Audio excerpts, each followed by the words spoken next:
घना अंधेरा और काले बादलों से घिरी हुई रात थी। एक वीरान जगह पर एक पुरानी हवेली खड़ी थी। हवेली के चारों ओर ऊंची घास और सूखे पेड़ थे, जो इस जगह की भयानकता को और भी बढ़ा रहे थे। रात के सन्नाटे में केवल झिंगुरों की आवाजें सुनाई दे रही थीं। एक आदमी अपनी कार से वहां से गुजर रहा था। अचानक उसकी कार खराब हो गई। उसने कार से बाहर निकलकर इधर उधर देखा। चारों ओर केवल अंधेरा और वो हवेली दिखाई दे रही थी। और इसी बीच मूसलाधार बारिश शुरू हो गई। यहाँ खड़े रहने से बेहतर है कि मैं इस हवेली में जाकर थोड़ी देर के लिए छिप जाऊं। वो कार छोड़कर हवेली की ओर बढ़ा। हवेली का दरवाजा खुला हुआ था। अंदर जाते ही उसे एक अजीब सी ठंडक महसूस हुई। अचानक दरवाजा अपने आप बंद हो गया। वो चौंक कर पीछे मुड़ा, लेकिन कुछ नहीं दिखा। ये क्या था? क्या यहाँ कोई और भी है? उस वक्त अचानक किसी अदृश्य शक्ति ने उसे धक्का दिया और वो फर्श पर गिर पड़ा। उसकी आंखों के सामने सब कुछ धुंधला हो गया और एक भयानक चीख उसके कानों में गूंज उठी। वो मदद के लिए चिल्लाया, लेकिन उसकी आवाज हवेली की मोटी दीवारों से टकराकर वापस आ गई। और तभी उसके सामने एक आत्मा प्रकट हुई। वो चीखता रह गया और उस आत्मा ने उसे मार डाला। हवेली का फर्श लाल हो गया और बाहर बादल छट गए।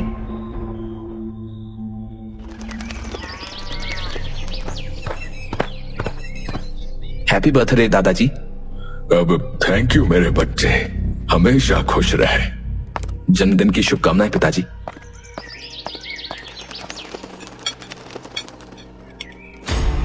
ये लीजिए पिताजी, मैंने आपके लिए आपकी फेवरेट खीर बनाई है। हैप्पी बर्थडे मेरे प्यारे दादाजी। अरे बस बस, मैं तो थैंक यू करते हुए ही मर जाऊंगा। अरे मरे आपके दुश्मन दादाजी, अभी तो आपको 100 साल जीना है।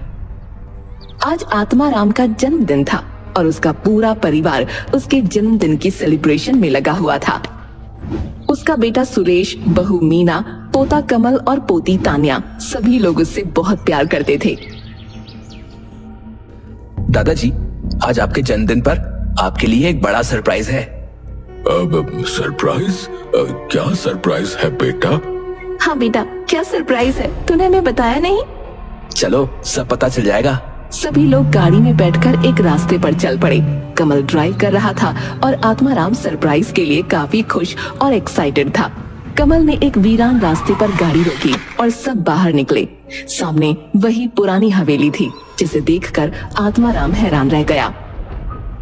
अब ये तो हमारी पुरानी हवेली है, मेरी पुश्तैनी हवेली, जो मुझे मजबूरन बेचनी पड़ी थी। जी हाँ दादाजी, मैंने इसे आपके जन्मदिन के लिए फिर से खरीद लिया है। बेटा, इसकी क्या जरूरत थी? तुमने इस खंडहर के लिए इतने पैसे क्यों खर्च किए? ये खंडहर कभी आपका घर था और अब फिर से होगा। परिवार के सभी लोग बहुत खुश थे, लेकिन हवेली के अंदर छिपी भयानक सच्चाई से वो सभी अनजान थे।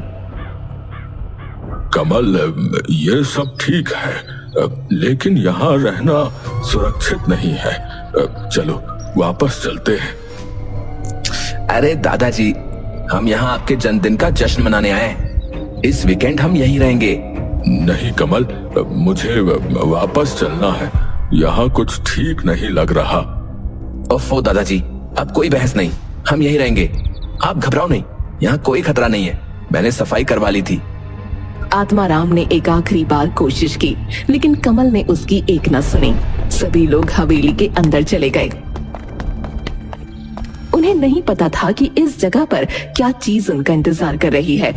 वो लोग पार्टी की तैयारी में लग गए। पार्टी की तैयारी करते करते शाम हो गई।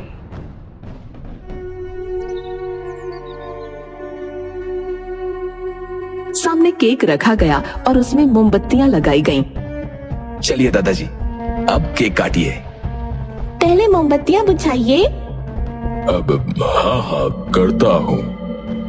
आत्माराम मोमबत्तियां बुझाने ही वाला था कि तभी अचानक लाइट चली गई। पूरी हवेली में अंधेरा हो गया। सिर्फ मोमबत्तियों की रोशनी ने देखने भर का उजाला करके रखा था। अरे ये क्या हो गया? जा कमल, देखकर आ, लाइट क्यों बंद हो गई? कमल ने मोबाइल की फ्लैश जलाई और लाइट का मेन स्विच देखने चला गया। जैसे ही वो स्विच बोर्ड के पास पहुंचा, उसे अचानक पायल की आवाज सुनाई दी। ये आवाज कहां से आ रही है? कौन है वहां? कमल पायल की आवाज का पीछा करता हुआ उसकी ओर बढ़ा।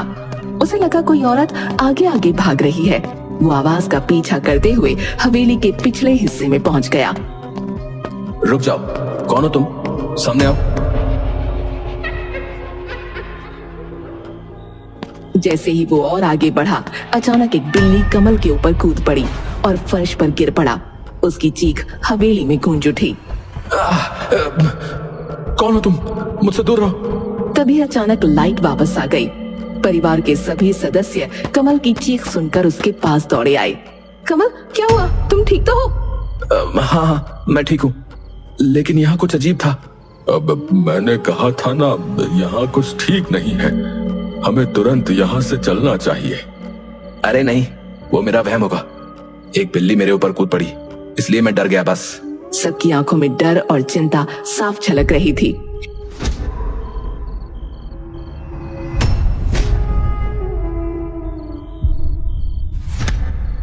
लेकिन कमल ने सबको वापस चलकर बर्थडे सेलिब्रेट करने के लिए मना लिया।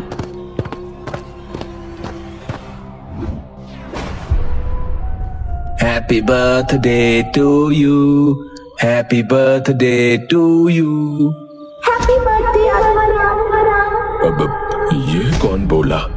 कौन? कोई मेरा नाम लेकर बोला।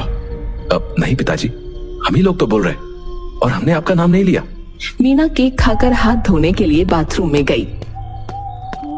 जैसे ही उसने नल खोला, उसमें से पानी की जगह खून निकलने लगा। वो ये देखकर घबरा गई। उसने तुरंत नल बंद कर दिया, लेकिन उसकी नजर बाथटब पर पड़ी तो वो भी खून से भरा हुआ था। हे भगवान, ये क्या हो रहा है? ये यहाँ आखिर चल क्या रहा है? मीना डर के मारे बाथरूम से बाहर भागी।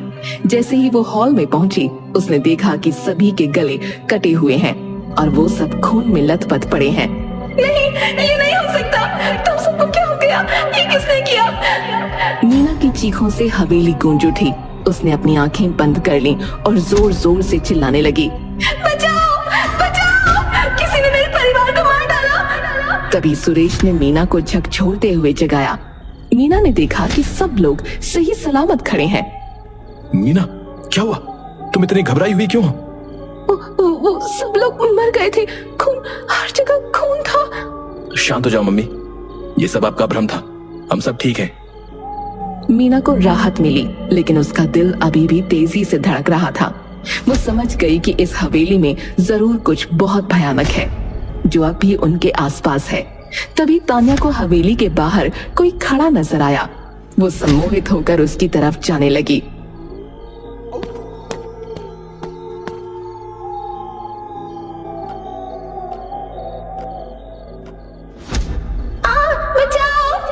तान्या की चीख सुनकर पूरा परिवार उसकी तरफ दौड़ा। हमें तुरंत यहाँ से निकलना चाहिए। हाँ, ये जगह बहुत खतरनाक है।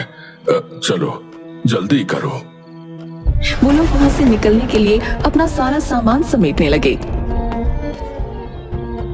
कमल को बहुत गिल्टी फील हो रहा था कि वो अपने परिवार को ऐसी खतरनाक जगह ले आया।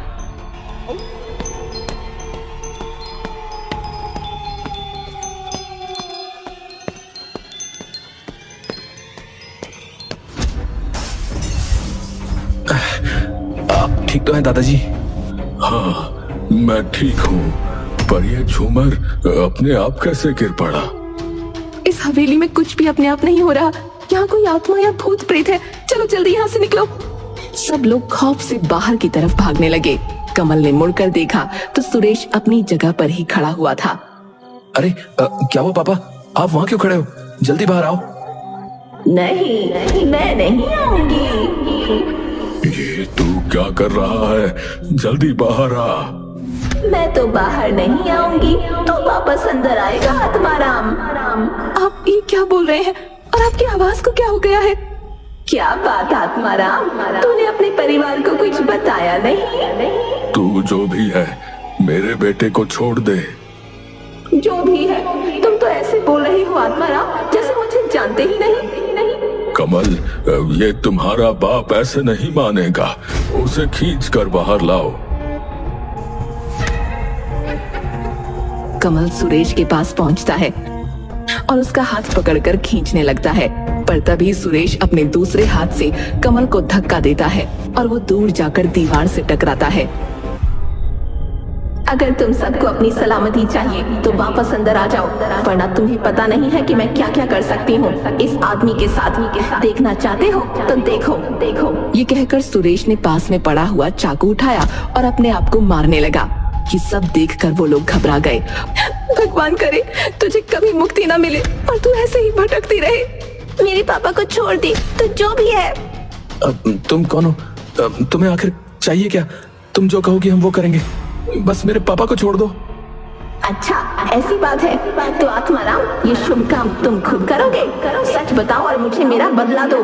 सच बताओ और मुझे न्याय दो। ये तुम बार बार मेरे दादाजी से क्यों बोल रही हो? क्योंकि जो तुम भुगत रहे हो वो इन्हीं का किया धरा है।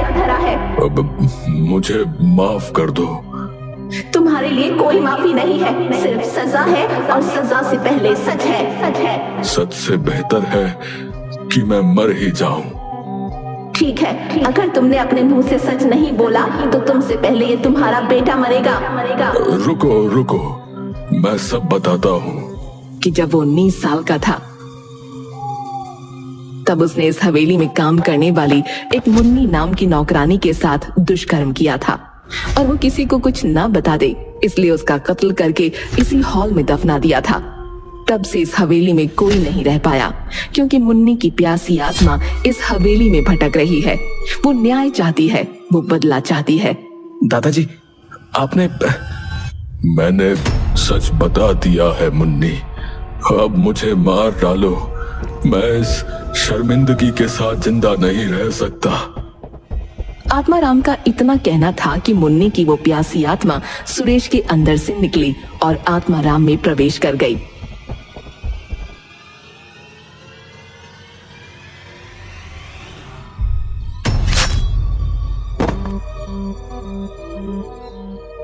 तुम लोग इसकी मौत का शोक मनाना चाहो तो मना सकते हो, लेकिन मुझे अब मुक्ति मिल गई है।